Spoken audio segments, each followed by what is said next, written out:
Welcome to Systems for Success.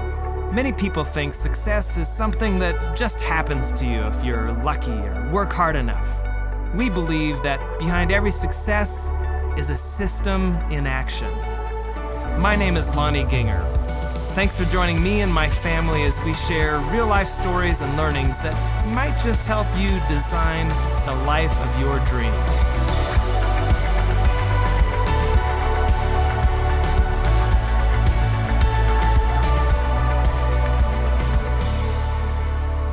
Since you clicked on this topic, you probably have some interest in creating success, and particularly success that lasts for generations, either in your business or in your family, or maybe in both. I'm super excited that you get to listen in on this conversation with Phil Clemens. Phil's a man who leads a stellar multi-generational family business. It's a rare opportunity to learn about the systems for multi-generational success from a leader of a strong billion-dollar-a-year, 120-year-old family business. And it's a business with 341 family members as shareholders. So multi-generational success, like the Clemens family has created, is a great dream, isn't it? Unfortunately, it's extremely rare. There's this popular proverb you may have heard that says, from shirt sleeves to shirt sleeves in 3 generations.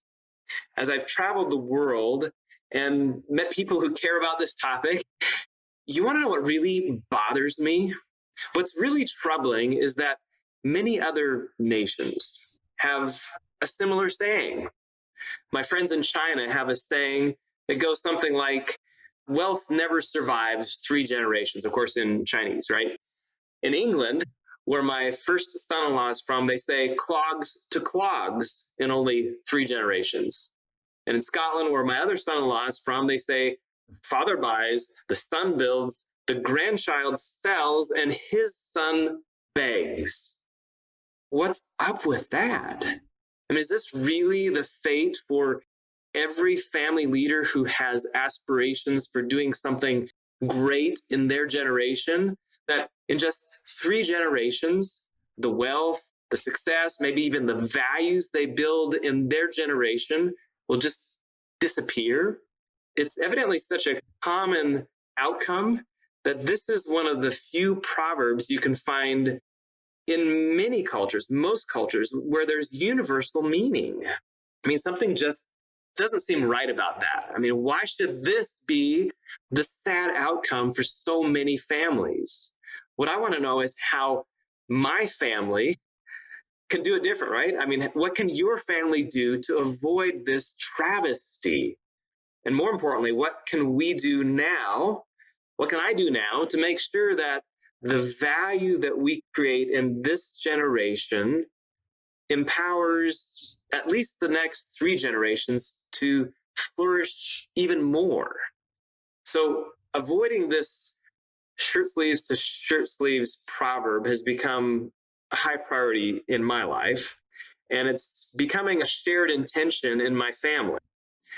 And I know that to even have a shot at doing this, we have to learn from the best practices of other successful multi-generational families. I know that there's no silver bullet, there's no magic formula that's guaranteed to help our families prosper for many generations. But I do think if we're committed to avoid this shirt sleeves to shirt sleeves proverb and learn from the systems, from the practices that other successful families have used over the generations, it should at least increase our odds of flourishing for maybe at least another 3 or 4 generations, and maybe even more, who knows? So I want you to think for a minute, what would it look like, regardless of your family situation now, what would it look like for your family? Imagine what it would be like if you were at your 100th birthday celebration of your extended family, right? Where almost all the family members are there and they're still in close relationship with each other. Imagine all the family members being deeply committed to the family doing well and thriving in all areas of life. So imagine 100 years from now, hundreds of people in the extended family who are committed to each other, and they're committed to finding ways to help the family as a whole succeed together. What would that be like? Wouldn't that be amazing? And what if 100 years from now, they were still thinking about doing that for the next 100 years? Wouldn't that be cool? So imagine what it would be like if all those relatives, every member in the family was committed to enhancing the individual journey, the individual happiness of each family member. And what would it be like if everyone in the family had clear goals? They had a goal in mind for how they wanted to help other individuals in the family succeed and how they wanted to help the entire family succeed and do well in every way.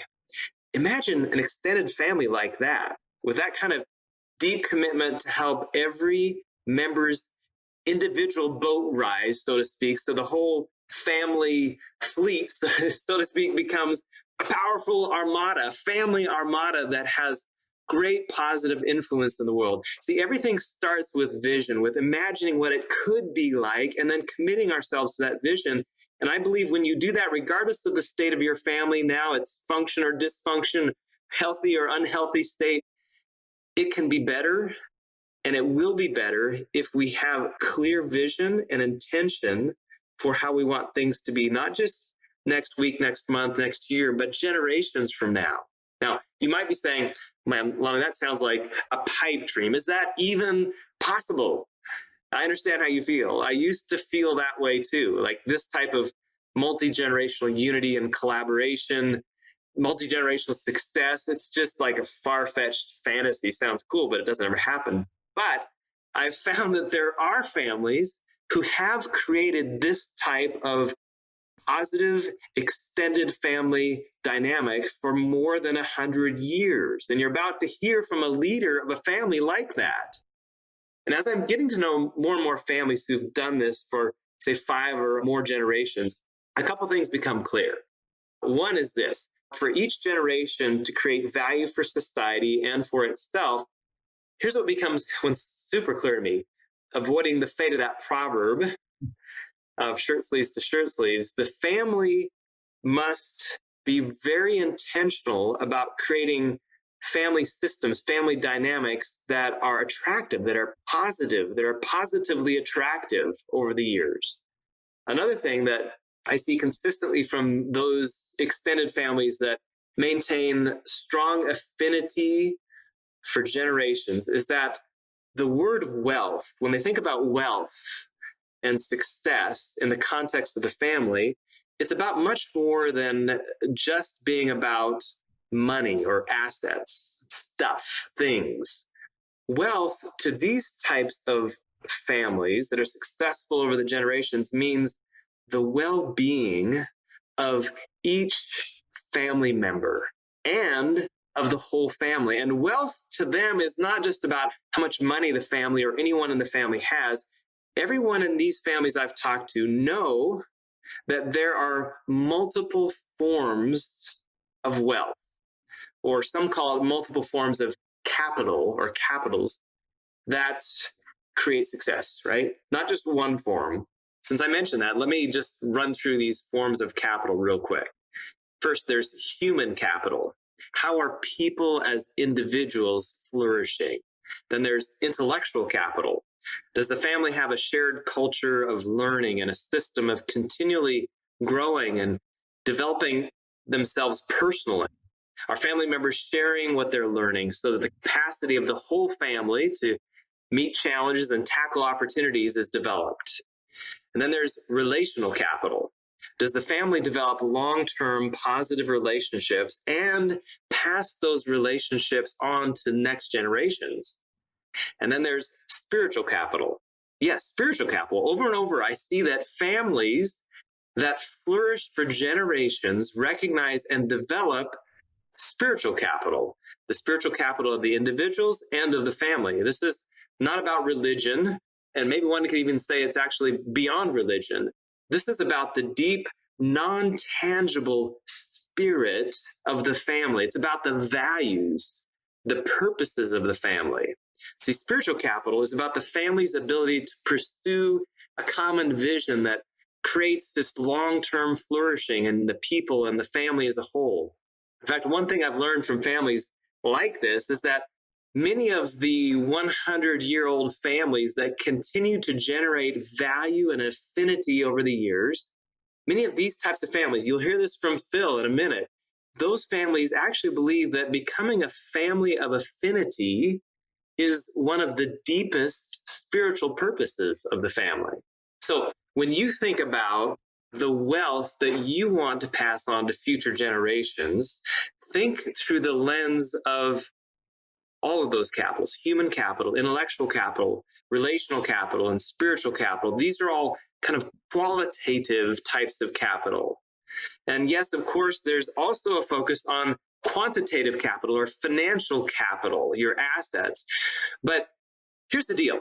Successful multi-generational families know that the financial capital or the qualitative capital grows, and it's actually only kept or sustained to the degree that the other more qualitative capitals are flourishing. Isn't that interesting?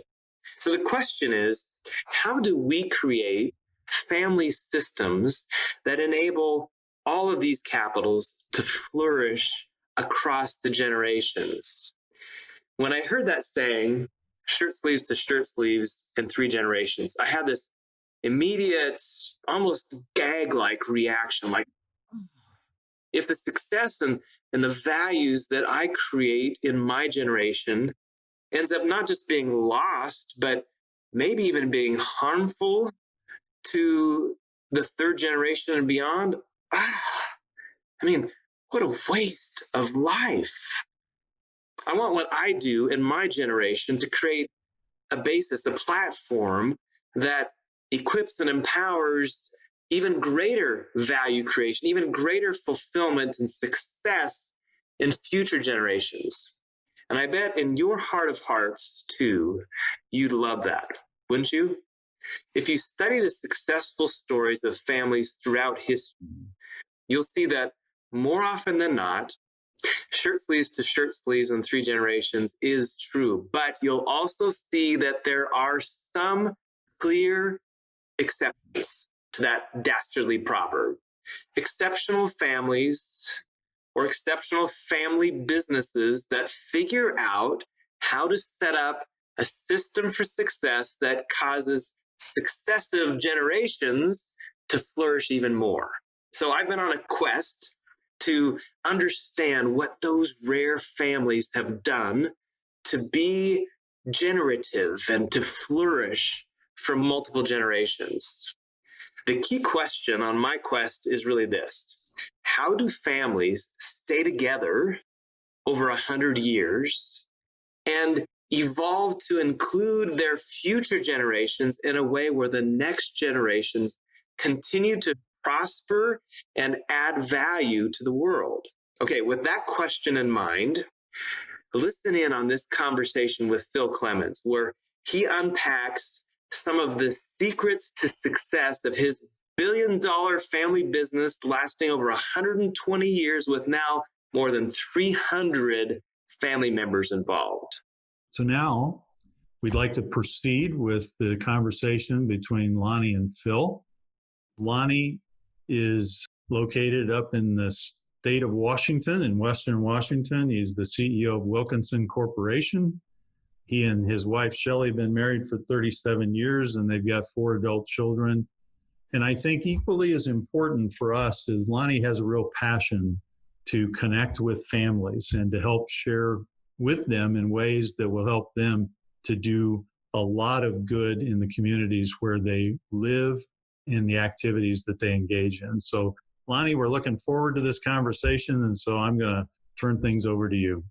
Thanks, Gary, for the kind introduction. And I really appreciate what Family Meridian is doing to foster these types of peer-to-peer conversations about family legacy. And today I'm super excited that we have the opportunity to gain some precious nuggets of wisdom from someone who is not only a national speaker on family business issues, but more importantly, a man who has fostered the sixth generation of leadership in his own family and his own family business, and now with the seventh generation underway. So for those of you who don't know Phil Clemens, Phil is on the screen here with us, and Phil is a guy who has spent his entire career working in the family business.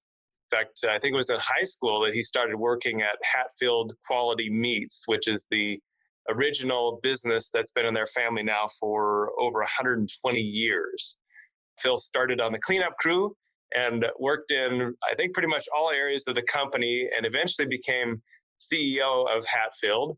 And later, Phil became chairman of the Clemens Family Corporation. Now, that's the family business group.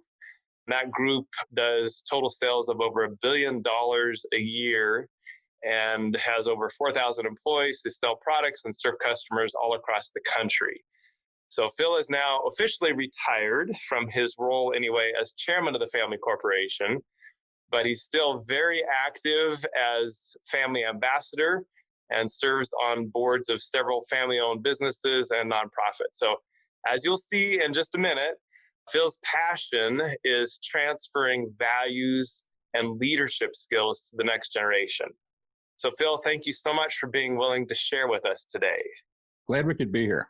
So I've given a high-level overview of your background, Phil, but before we jump into some topical questions, could you just tell us a bit more about your family, or at least your immediate family, and maybe what's important to you personally these days? Sure thing. My wife, Linda, and I have been married for 47 years. We have 3 adult children. Our oldest daughter, Julie, actually works in our family business. Our middle daughter, Beth, she's married and she's a missionary. They served 12 years in Indonesia, and they have 4 boys. And our youngest daughter, Ruth, was a school teacher, but now she's a stay-at-home mom, and she lives in North Carolina. So we raised 3 daughters, and now we have 7 grandsons. So it's a total change, but it's really a lot of fun. In fact, one of the things we love doing is spending time with our grandkids. Our oldest 3 get into one of my hobbies, and that's hunting, especially deer hunting. And so I really like to take them deer hunting, and I was with each one of them when they shot their first deer. So that was a real privilege as a grandfather. But one of my passions these days, actually 2 passions. Number one, teaching leadership to the next generation. I really like to have what I call lessons in leadership, and the lessons that I've learned over 50 years in leadership, and how do we share it with them, but also to work with families to build healthy families and to also build healthy businesses. Those 2 can go hand in hand. Oftentimes they don't, but it takes a lot of work to do it. But I have a passion to really help families to achieve that, healthy families and healthy businesses. Great. And thanks for taking time to share your wisdom from what you've learned about that powerful dynamic in life of creating healthy families and healthy family businesses. So let's start by talking about how a multi-generational family vision can survive and maybe even thrive, particularly in the context of the unprecedented local and global challenges that we're facing these days. I mean, 2020 has thrown a lot of unexpected challenges that are impacting both businesses and families, right, Phil? So, and you've got a lot of people in your business and your family. I think you have, over 750 people in your extended family now? We have 750 family members living from my grandparents down, of which that 341 are family shareholders, and 28 of the family work in the business. Wow. So I'm sure the environment that we're in now has had a significant impact on a lot of people in your close circle, which is a very large circle of family members and shareholders. So the question is, what have you and your family done that has been most helpful to prepare for the storms of life? Things like are happening to us now, things that impact business and the family. Well, as most of us know, in order to deal with storms today, you had to be prepared for them. I actually started family education within our family business 40 years ago, but I went down a path that probably was not the path that was proper. Our family education started with a family that was actually working in the business. Even though we had a lot of other shareholders, we didn't really do a lot of family education. We spent 20 years working on just educating the family in the business. What's our role? How do you get away from entitlement? How do you really act as a proper owner? What does it mean if you're an owner working in the business? But then 20 years ago, we made a major pivot and we said, we need to start educating all of our shareholders. And we began that by actually telling our story, going back and telling how my grandfather started the business. You know, one of the things that families oftentimes don't do, they only tell the hero stories. And they set up, here's what grandpa did and here's what my parents did. And boy, they never did anything wrong. And the next generation comes along and say, wow, I can never follow in those footsteps. So we wanted to make sure we told the story, and we wanted to tell the story warts and all. And we got the older generation actually sat down and videotaped them because we wanted to know, how did our values come about? How are the things that when you hit a storm, what's going to be the anchor that's going to hold you? And so it was our values and how we came about them, how they impacted my grandfather, how they helped the second generation, even the third generation. And how do we continue to do that? So we would hold family sessions, and we try to be multi-generational when we do this. And we sit down, we actually made a video and recorded a lot of the things from the second generation. Unfortunately, the first generation was gone by that time, but at least catch the stories, because I believe the stories need to be told and told and told. And when you have a real large family, how do you get those values back and forth that they get to see them? So the last 20 years, we've been working on it. So when this time actually hit, we were prepared. One of the things we actually sat down with our shareholders on, which I thought was really important, is because shareholders oftentimes look and say, what will the business give to me as an owner? We want to look and say, what do we as owners need to be prepared to do with the business to make it sustainable for the future? I oftentimes like to call it, you have a goose that lays golden eggs, and that's your business. But it takes a lot of feed to keep that goose healthy. And what a lot of families like to do is they say, well, I need some of that feed. I need some of that gold. And the goose will continue to produce some eggs. They may not be as good, but they'll still be producing eggs. And we wanted our shareholders to understand, okay, we need to continually feed that goose. And if the goose is healthy, we have the potential of producing great and more golden eggs. And so how do we manage cash in the business? So when COVID hit, we went right to our shareholders and said, it's time for us that the goose that we have to really feed is the business, because the business is going to struggle as we go through this change. And so our shareholders came back and said, we understand, because we spent 20 years trying to educate them on this process. So that's a little bit how we've done it, Lonnie. Wow, that's powerful.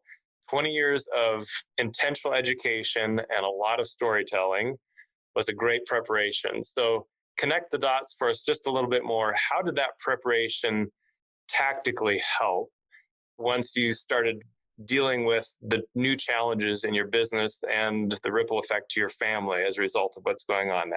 Like, give us some other examples of how that helped. Well, I think for one thing, it allows the management. One of the things we try to build in our business each day is trust. And we build trust by having our owners come up with expectations. What do they expect from the business? And they sit down we have an owner's advisory group that sits down with our management team, say, here's what we as shareholders are expecting. Is this reasonable? One of the things we've done we have an independent board of directors.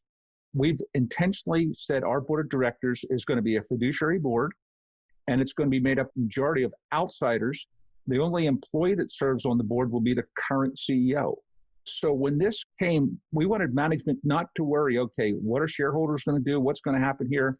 What do we need to do as management? And it's driven by our values. We have 3 values that we've really have drilled home. And these are ones that are passed down from generation to generation to generation. And we make them really simple. Number 1 is ethics. And we give a simple definition. I'll do the right thing. So when management comes in and they look and say, what do we need to do today to take care of our customers, our community, our team members?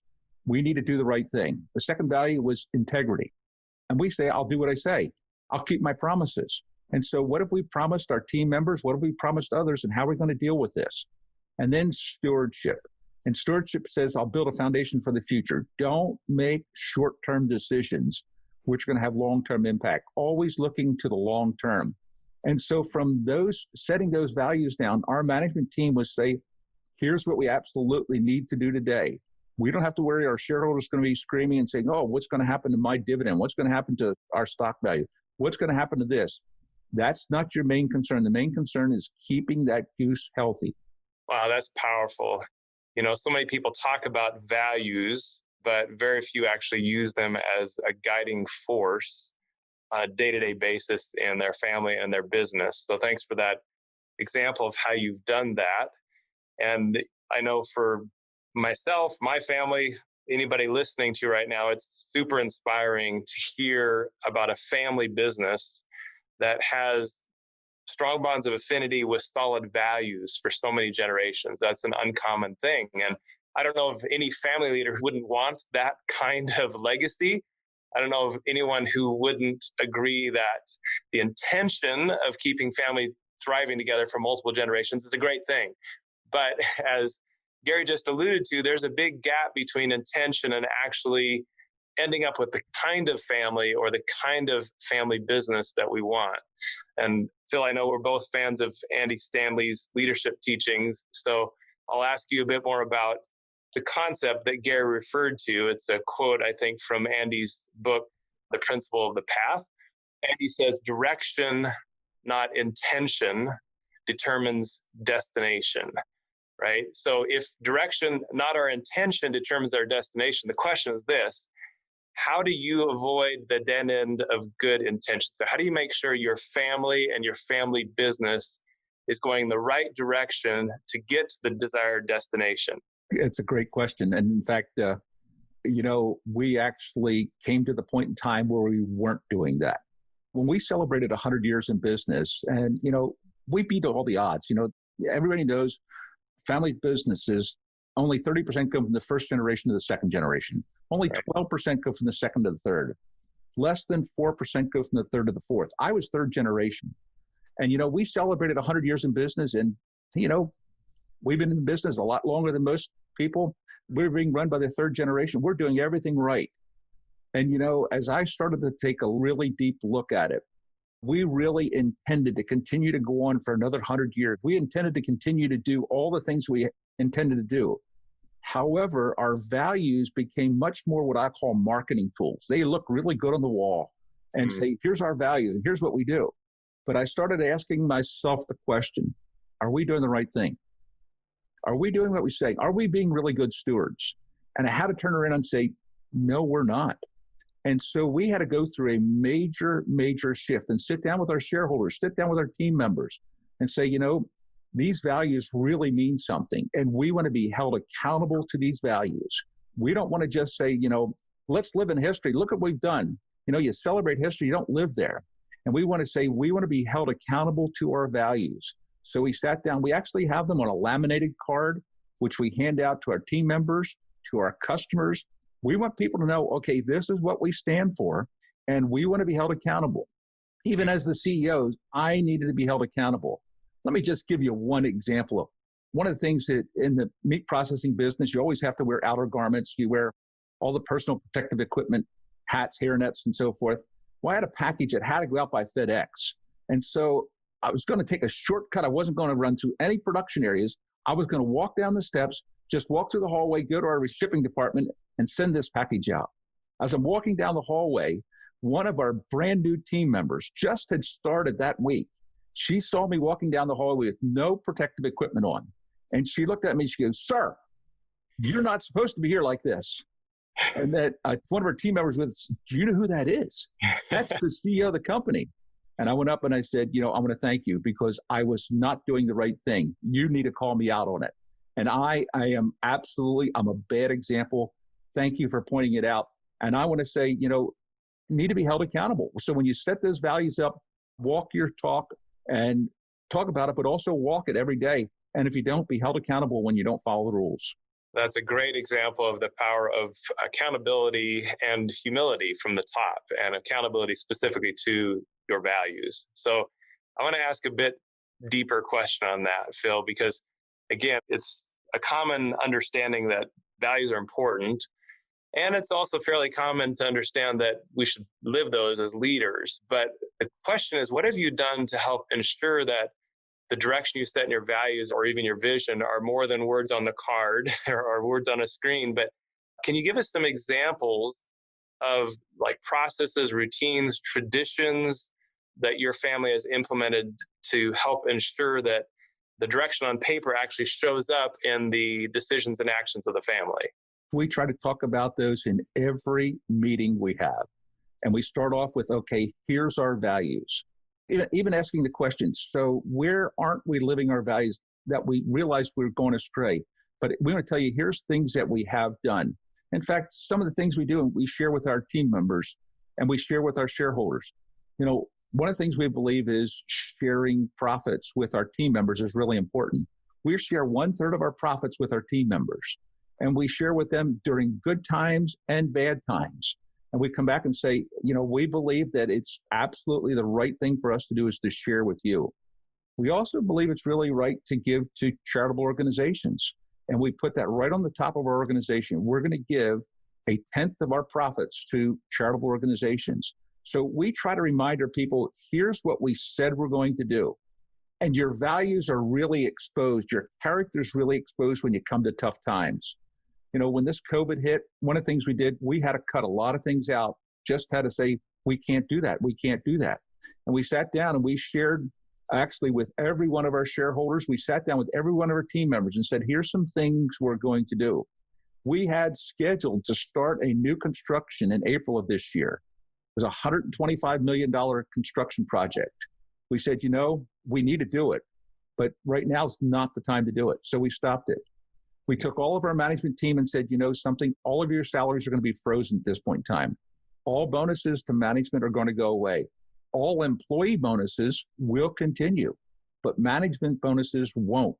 Shareholders also, your dividend is going to be reduced because this is the time that we've got to keep healthy. And so there's where your values really show and say, okay, this is what you say you're going to do. And we always try to do what I call the upside down pyramid. Management is always, and the shareholders are always the last to receive anything that's left over. Most organizations says we have to honor our shareholders first, we're going to honor our management second, and the employees get what's left over. We do just the opposite. Wow, that's powerful, Phil. So thanks for giving those examples. So what I picked up from you was, one is asking questions related to your values. Ask yourself, ask your team, have your team ask each other questions related to your values. You also talked about aligning your incentive and compensation systems behind your values. That's super powerful. And I also like how you alluded to the importance of referring to your values often as the basis for decisions and actions that you make in the family and in the business. Very powerful tools. So another question I have is just related to how you deal with unity when you have so many family members involved. Like, there's so much power in keeping the family together through multiple generations, where the extended family unit grows to be a large force for good in society and a strong source of support for each other.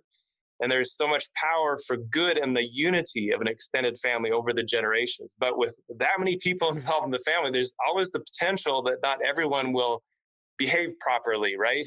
So how do you handle shareholders that have the potential to cause disunity? This is, as your family gets larger and you get multi-generations, you go down from generation to generation to generation. It's always the desire that you want to go in the direction that everyone will stay united.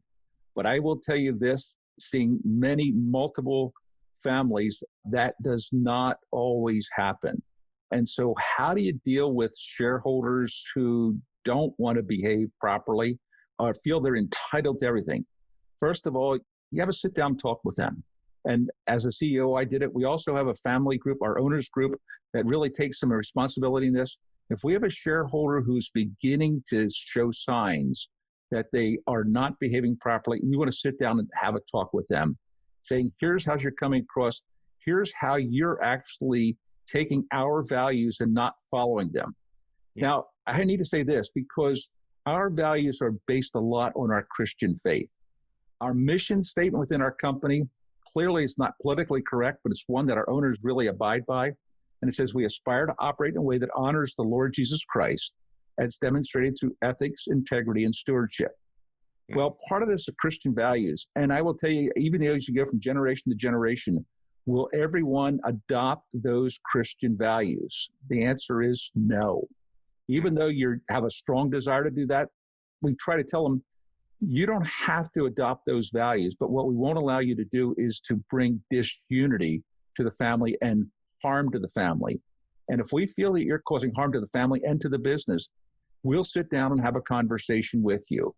If you decide that I don't want to change, we then ask our owners group to sit down and say, should this person remain one of our shareholders? And we require our owners group to have a 75% vote in order to recommend to our board of directors that we remove a shareholder. It's something you never want to do, but it's a tool that's always there. And if the owners group does vote to remove, then the board, from an independent standpoint, they take a look and say, this is what the owners are recommending. Are they being fair and honest to this shareholder? Is this really the right thing to do? And, fortunately or unfortunately for us, in the past 20 years, we did have to use this one time. And I called a shareholder in and started speaking with her and saying, what you're doing is not appropriate. Her grandfather was extremely adamant in saying, this is not right. We need to deal with this. And I said, well, hold it. We're not going to deal with it just from a pressure standpoint. We have a policy set up. We have a procedure. We want to do what's right. And so we sat down and talked with this individual. And her response was, I don't care. I'm going to continue to do what I'm doing. So I had them come in and sit down with our owners group. And she was very forceful again. And our owners group made a 100% recommendation to have her removed as a shareholder. We went to our board, and the board asked some really tough questions, which was really good. They're the independent voice, and they had a 75% vote to remove her. And so we removed this shareholder. Now, here's the difficult part. You remove them as an owner, but they're still part of the family. And this is where our values really come in from a family standpoint. How do we still embrace her as an individual and to say, you're still part of our family? No matter what, you're just not an owner. And I said, here's what you have to really look at. Really look at what you do have and don't focus on what you don't have. You may be angry you don't have the stock anymore. However, let's focus. You're still a family member. We still want to love you. We still want to have you participate in all the family things. Now, if you choose not to, that's your own choice. But we want to still reach out and work with you. That's powerful. Those are tough conversations, but vital to keep your family together and your business working well. So I know we need to leave some time for Q&A, but I just have to probe on one thing. You just alluded to how important your Christian faith has been in your family history. And obviously not everyone who watches this will share the same faith, but I'm wondering if you could just briefly unpack the role that this has played in your family history and share your thoughts maybe on how a dynamic like this could benefit any family, regardless of their religious background. Yeah. In fact, here's one of the things that I've found out. Family businesses that are in business for more than 100 years almost always have a faith base behind it. Now, it's not always a Christian base. In fact, I work with a family business in India that's Hindu, and they have a strong family faith that goes with it. But for us, it's really important. How do you teach the next generation? And it's really showing real live examples. And, I'll give you one example, because yesterday we just had a hurricane here on the East Coast. Let me go back to a hurricane that happened just about 50 years ago. We had Hurricane Agnes come through our area, and one of our main competitors was located about 25 miles from us. And the hurricane actually wiped their entire plant out. Their entire plant was flooded, and they were out of business. We sent our entire maintenance crew up to their plant to get them back up and running. They spent a full month at that plant getting all their equipment up and running. And we told the owners we were not going to charge them a cent. We as shareholders, we as a company, were going to take the full brunt. And people would say, well, Phil, why would you do that? Why would you help a competitor? And say, if we were in that shape, wouldn't we want somebody to do what's right to help us? And so we're going to go and we're going to give from what we have to help others because we think it's the right thing to do. And I will tell you this, every time you do the right thing, it does cost you to do it. There's a cost involved. And you say, am I willing to take that cost? Because I don't know if the return's going to come. But, something I was just reading this morning about what you sow is what you're going to reap. And, if you really sow trusting people, whether it's your team members, whether it's your shareholders, whether it's your community, whether it's your competitors, if you sow really trust, you will reap trust. And it's surprising how that has come back to us in spades over the years. And it's just, I can give you example after example. And we share those with our shareholders. We share them with our team members. We share, here's why we do what we do. It's just the right thing to do. That's great. Thanks for that example of how your faith clearly informs and guides your values, and it also helps you live those out. It becomes a guiding principle for how you live out your values even. So, Absolutely. Phil, thank you so much for sharing. I know it's just a few highlights of all the wisdom you could share that has guided your family together, thriving together for so many generations. And I feel like I could talk with you for hours and keep gaining valuable insights, but I think we need to leave some time for questions from the audience. So, Gary, I'll turn it back over to you to let us know what questions you'd like us to address now. Well, thanks so much, guys. I really do appreciate this conversation that you're having. And so far, the questions that we've received have been pretty closely tied into the conversation that you were having about having to remove a shareholder or fire a family member. And I think there's just a clarification maybe that needs to be offered on that whole topic. One of the questions that came from Mark was, who communicates with the shareholder that's behaving badly? Is it a committee or an individual? And Phil, you kind of walked through that a little bit, but could you just clarify that? Is there a process laid out for exactly how that's supposed to work? Yes, there is. And we really want our CEO to start the conversation. If the CEO is a family member, let's have that individual conversation. And if that conversation doesn't lead to where it needs to, then let's take it to a committee to talk about it. You know, one of the things, Gary, in my years at the company, I probably have terminated at least a dozen of our family members. And I have something that I always use. I call it the communion rule. And, you know, if I bring you in today and I terminate you, this coming Sunday, can I go and have communion with you? Have I done the right thing? You know, if I can't have communion with you, you may not want to have it with me. That's okay. But if I can't have communion with you, I've done something wrong and I need to change what I'm doing. And I think that's really, really important. You know when you take off that business hat and put back on the family hat. You know, I remember one of the guys I had to terminate, and the week after that, we were going deer hunting together. And so he was at one end of the field with a rifle and I was at the other end. And yet we're still family. And I want to go and say, hey, I want to hunt with you. I want to do the things. You're just not working for us. You're not wearing that employee hat anymore. And so you be very fair and open in the conversation. Having hard conversations is not an easy thing, but it's the right thing to do. Well, I certainly can identify with some of that. In my previous life, I spent about 30 years with GE, and a couple of different times having to let somebody go is not an easy task. It's very difficult. But I also learned that if you don't do it, if you don't take that step, it can be extremely detrimental to the rest of the organization. I don't know how difficult it would be with a family member. I didn't have to do that, thankfully. But one question that came in, again, it's kind of along those same lines, and that is, this was from Brad. How does the business legally remove a shareholder? Is it pre-existing bylaws, or how does that work? It is in our shareholders agreement. Before they become a shareholder, that they're going to have to sign our shareholder agreement. And there is that clause in there. So fair warning ahead of time. And so, again, being transparent and saying, this is something we don't ever want to use. However, if we need to, it's there and it's in our agreement. If you can't sign our shareholders agreement, you can't be one of our shareholders. And I'm assuming the shareholder agreement includes some references to your values, right? It does. Mm-hmm. Good. So there's another question somewhat along those lines, but before I get to that, I want to ask Lonnie one. Lonnie, you've got a lot of experience in a family business as well. And one of the things you and Phil were talking about was practicing and maintaining direction. How would you say you do that with your family? What's the approach that you take?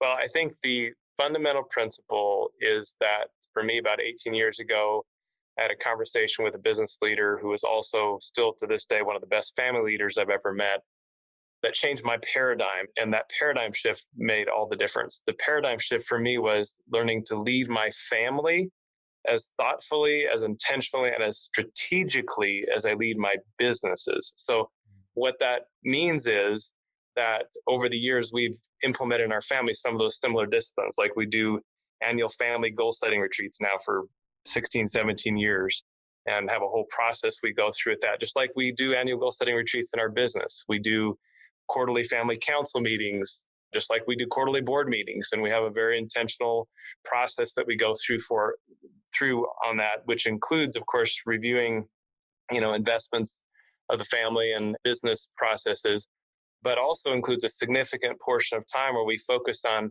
how our family is doing at living out what we call our family compass. We do mid-year compass reviews, just like we do mid-year reviews with our team members. As a family, we do mid-year compass reviews. We go on a vacation together, have some fun, and we take either a couple of large chunks of time or a whole day.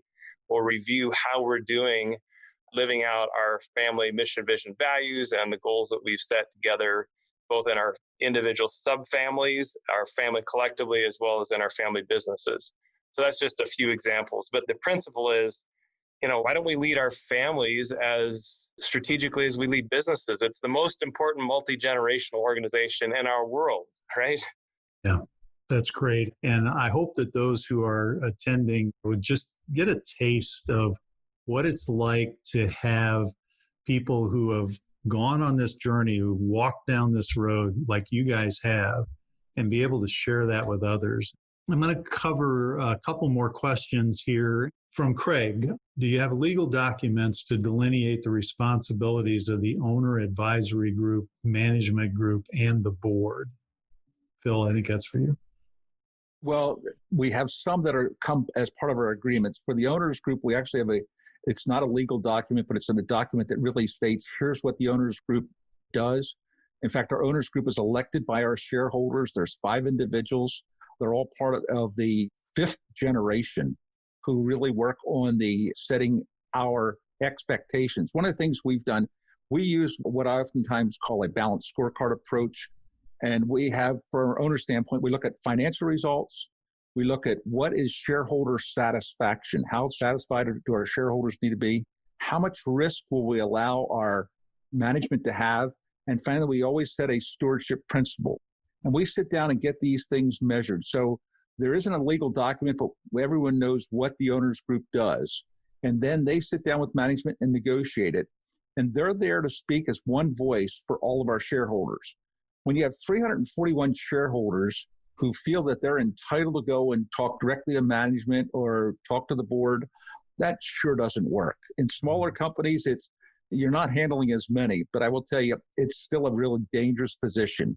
And so we look and say, shareholders, if you have some concerns, you go to the owners group. They're there to speak for you with one voice. So we clearly lay it out. And in fact, all of our shareholder education courses are run by our owners group. They're the ones that are leading that charge. Now, the board is oftentimes there to listen and management's there to listen, but they're run by our owners group. So we believe it's really, really important that they have a strong voice and no legal document, but everyone knows what they're doing. Here's a good one from Tim. Any best practices on how to build legacy with divorced parents? Neither one of you. Yeah, I want to answer that one. Several of the family business I work with have divorced parents. And you have to look and say, there's always 2 sides to every story. And what you want to take a look at is, I always like to ask this question: what story do you want your grandchildren to hear about? And, so oftentimes when you deal with divorces, you end up with so much dirty laundry, and everybody wants to talk about the dirty laundry. And I look and say, let's go back and say, what story do you really want to tell? Yes, this marriage did not work, but what stories do we want to tell that can really give some healing to the next generation and give lessons to learn? So they're never easy, but you deal with the facts and generally don't take sides. Yeah. Lonnie, you got any comment on that? I do. Since we've started in recent years here talking about our journey with this topic, we've been asked to speak to and work with a lot of families, and most of them have either divorced or at least parents that aren't on the same page, if not actually divorced. That's more common than not, actually. And what I've found is that the first important principle is find a way to create a pocket of success at implementing clear values that a family unit is proud of and wants to continue on in their legacy. So for instance, if whoever asked the question, if you're talking about your parents that were divorced, then start with your generation and create a new branch in the family tree, right? Start where you are, right? And maybe that will inspire one or both of your parents to do something similar, either working together or even separately on it. If you're talking about your own generation, like you are divorced from your spouse, then the first question you have to ask is, what level of leadership influence do you still have the capacity for in your next generations? Do you and or your ex-spouse still have the ability to influence? If all of your kids are adults and if you don't have good relationship with them, then you're not going to be able to influence them. So the first and most important thing is, what can you do to develop a relationship with them? And you're probably not going to be able to kind of foist your personal values on your adult or married children. But what you can do is establish relationship, do whatever it takes to build those bonds of affinity. And you can also set the pace, set the example in your own life and how you develop clear guiding principles that guide your life and articulate them and live by them. It doesn't work very often in that situation that the first generation, if you haven't done this super intentionally, is going to be able to get everybody on the same page all at the same time. We all wish we could snap our fingers and make that happen. Mm-hmm. But you just heard Phil talk about 20 years of education, right? Yeah. 20 years, right? So take the long view. Recognize that what you can do today is something that can influence where you're at 20 years from now, right? But you're not going to be where you want to be 20 years from now today. So take that next step of building relationship, getting clarity yourself, or encouraging the next gen to get clarity on their direction. Yeah. And I hear you saying pretty loudly, get started too. Don't do something. Yeah, do something, get moving. Phil, you mentioned having to let a shareholder, family member go. And question from Monty is, how is the price of the shares determined when a shareholder is bought out? Okay, well, there's two different parts here. If we were letting you go as a shareholder, we have an outside agency that values our shares. And every year we get it done at least once, if not twice a year, by an outside agency. And this is actually held up in court with evaluations from the IRS and so forth. So because of the number of shareholders we have really concerned about how that we do a proper value, we do also have a discount. And our shares are discounted 35% for every family member.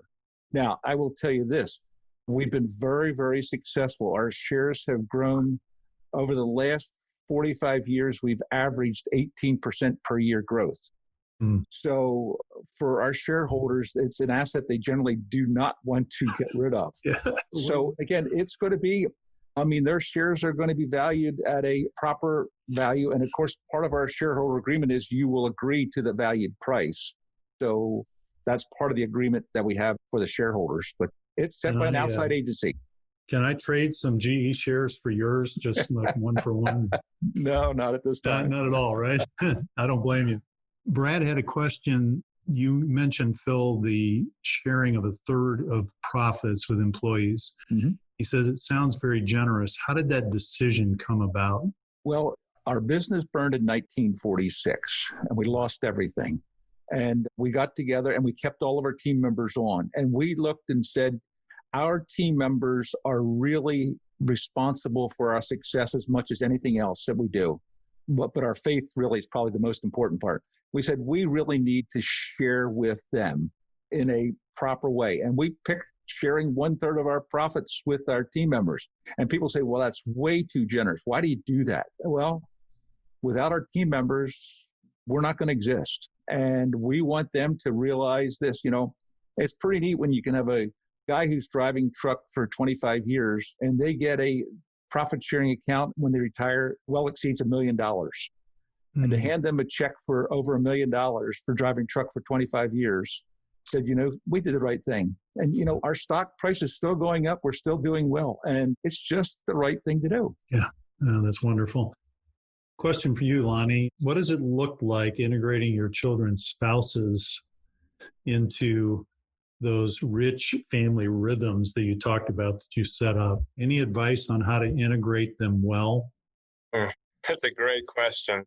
we've had the opportunity to learn 3 times on this now. We have 3 of our kids that are married, and fortunately, they've chosen spouses very wisely. We were blessed to be able to start thinking about these things intentionally almost 20 years ago now. And so our kids grew up in an environment of thinking about the importance of aligning values with family and chose spouses in that fashion. So having said that, I will say that none of the spouses marrying in came from a family anything like ours, and from many respects certainly didn't have the kind of intentional focus on values, transfer, and legacy. So I think the number one principle is that each successive generation needs to feel that they are fully empowered to be architects of their own destiny, while at the same time building on the strengths, the things that they value from the prior generation. And that's the balance that we've been trying to figure out and still are figuring out. Each of our kids and their spouses, their family units, they have their own set of family values, their own family mission and vision. They have their own disciplines that they practice to keep those things alive and active in their own family. That process took a fair bit of time for each of them. And for the spouses marrying in, of course, even while they were dating, they started to see this process because we were living it out. And our kids, had to see the person they're going to marry. Are they going to be able to not just put up with this, but embrace this process? And what would be interesting is for you to talk to the spouses that have married in and get the real scoop on how that went. But I will tell you, it is an absolute joy when you see the next generations. We have grandkids now, so I have 3 granddaughters. So Phil, I'm going to have to get together here with the granddaughters and your grandsons. That's some good families there, I guess. See, I'm already scheming for the next generation.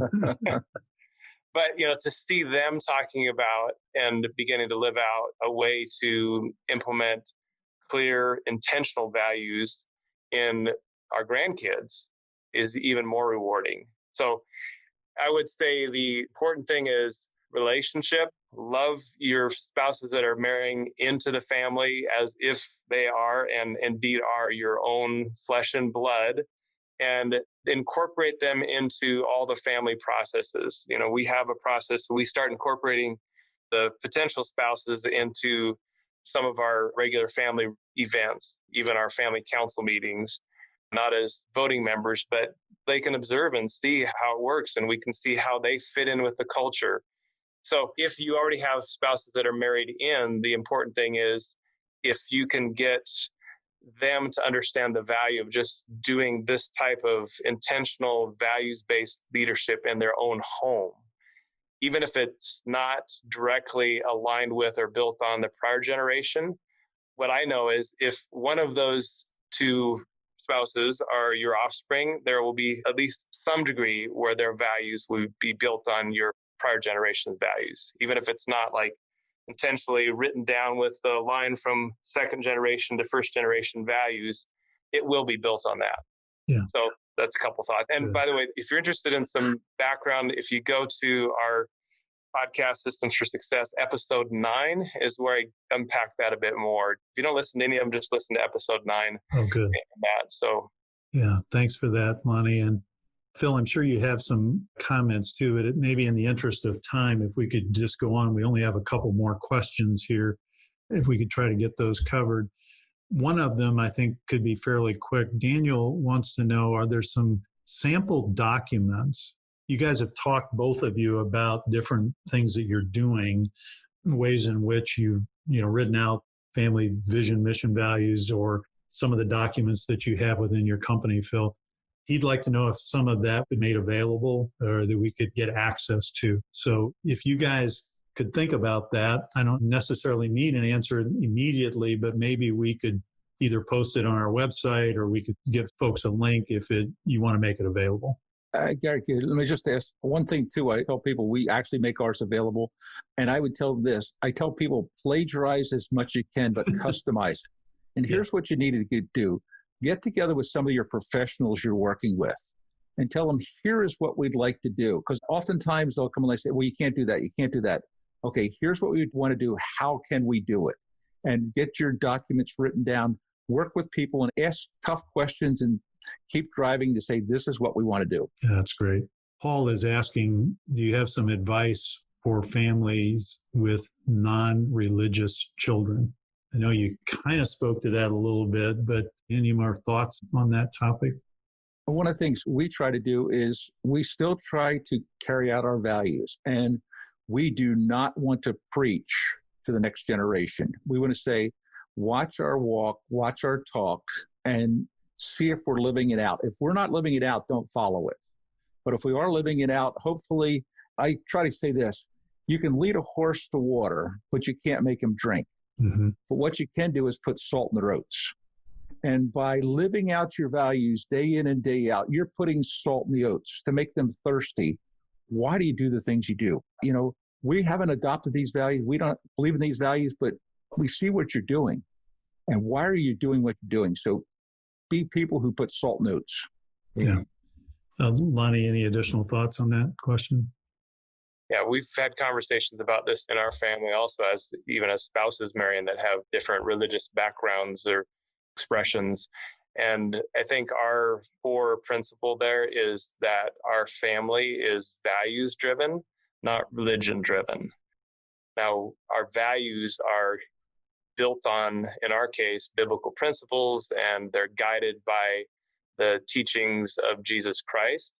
However, what counts is not that it's a religion, but that they're values. I think if you were to ask the leader of the Christian faith, who founded the whole thing, Jesus, do you want this to be about people saying I follow religion, or people saying they follow a certain way of life and believe in the author or the guiding force in that way of life? I think he'd say the latter, right? And so that's the approach we take. It's not really a religious thing at all for us.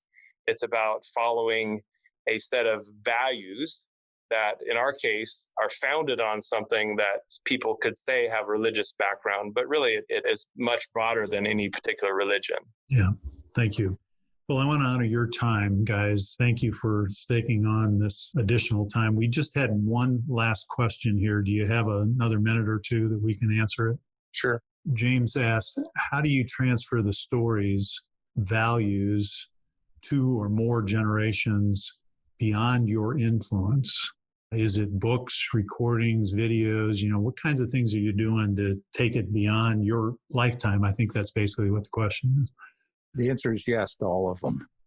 You tell the story, you tell the story, you tell the story, you tell the story. And again, we did it through video. And then after the videos were over, we sat down in multi-generational tables, so second generation, third generation, fourth generation, fifth generation, and just start to talk about the stories and just keep telling the stories. Here's what happened.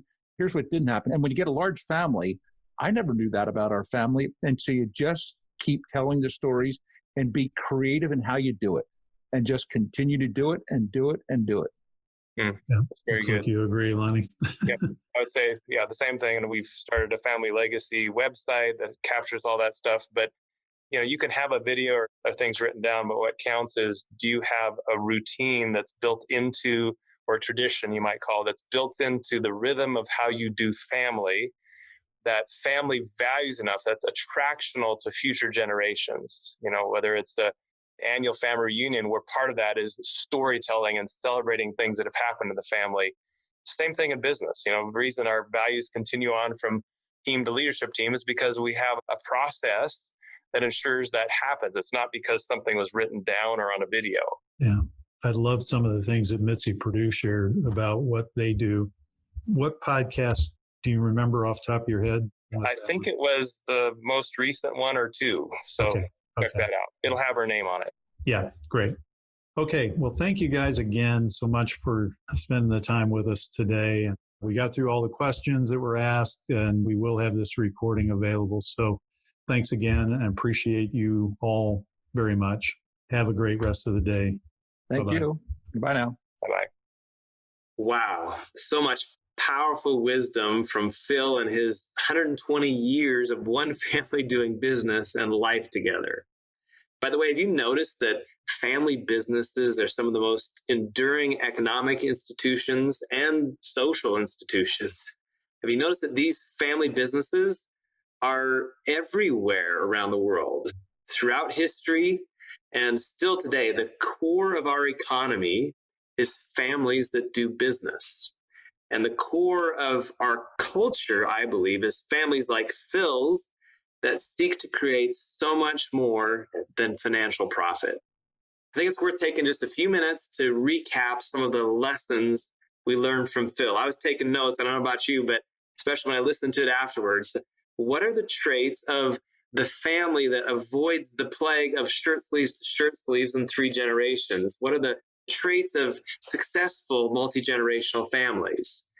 First, I picked up that they know their family story. They know who they are, and they're clear on their values, and they live them out. They understand trust, and that trust is super important within the family, and they reinforce that through words and through actions. They're clear on the direction they want to go as a family, and they take intentional steps to move in that direction.